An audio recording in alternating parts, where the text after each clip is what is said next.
Саламатсыздар, құрметті жиналған қауым. Мен Кәлімов Олжас Саятқалиұлы, Қарасу облыстық әкімінің орынбасарымын.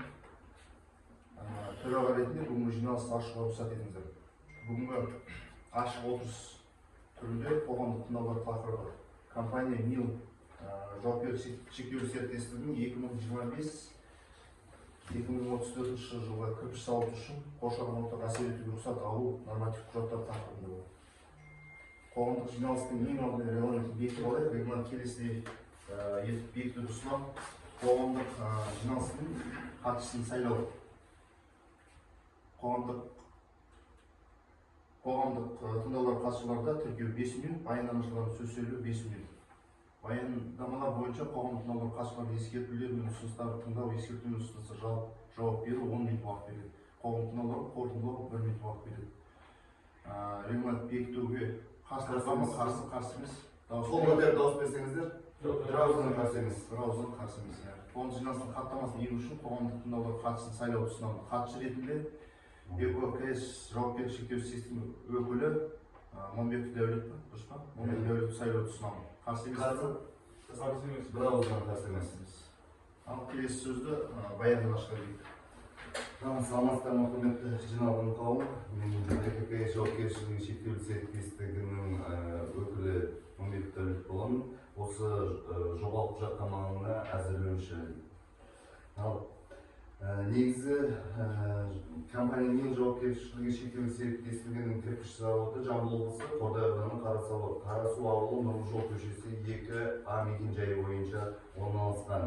Орналасу бойынша ауданда демалыс аймақтары, қорықтар, мұражайлар, сәулет ескерткіштері аумақтары, санаторий, демалыс үйлері және ауыл шаруашылығы алқаптары жоқ. Сондай-ақ атмосфералық ауаны бақылау бекеттері қарастырылмаған. Кәсіпорынның шығару көздері шаң газ тазарту қондырғыларымен жабдықталмаған. Алаңға арналған, оның ішінде атмосфералық ауаға әсер ету көздері болып табылатын негізгі өндіріс учаскесі кірпіш зауыты болып саналады. Кәсіпорында түгендеу жүргізу кезінде атмосфераға шығарындының 30 көзі анықталды. Оның ішінде біреу ұйымдастырылған және 13-і ұйымдастырылмаған. Шаң газ тазарту қондырғыларымен жабдықталғандары жоқ.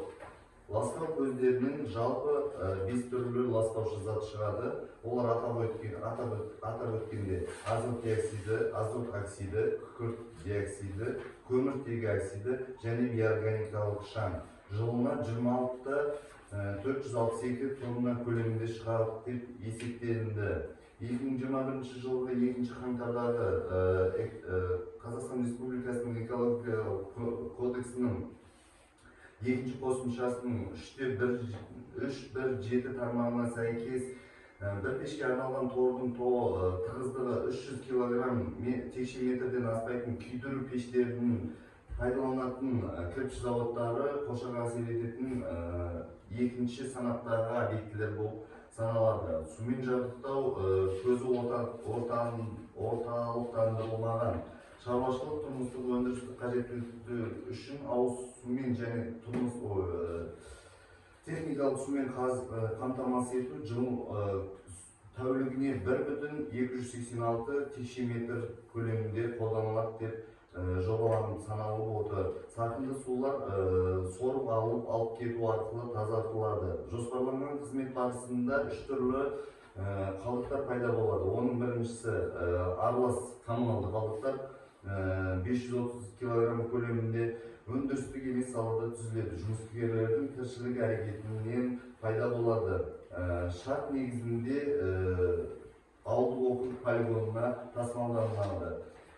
Екінші түзілетін керамикалық кірпіш, плита және құрылыс материалдардың қалдықтары термиялық өңдеуден кейінгі жылына 8-3 тонна пайда болады деп есептелінді. Ол өндірістік жұмыстар барысында пайда болады және термиялық өңдеуден өтпеген қоспаның қалдықтары жылына 4-4 тонна пайда болады. Объектінің өндіріс қызметінде түзіледі. Жөндеу жұмыстары кезінде екінші ретке тапсырылады, шикізат ретінде қолданылады.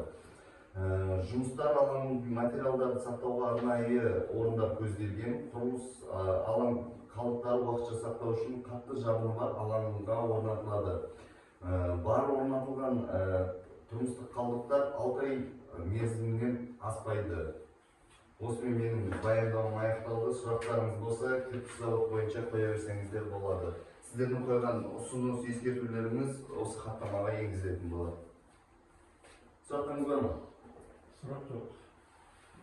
Аға. Ну, насчет кирпичного завода есть какие-нибудь вопросы в части экологии? Да, есть. Болмады. Жиналған осымен сұрақтарыңыз жоқ болса, жиналысымызды аяқтайық. Қасымда рахмет. Рахмет.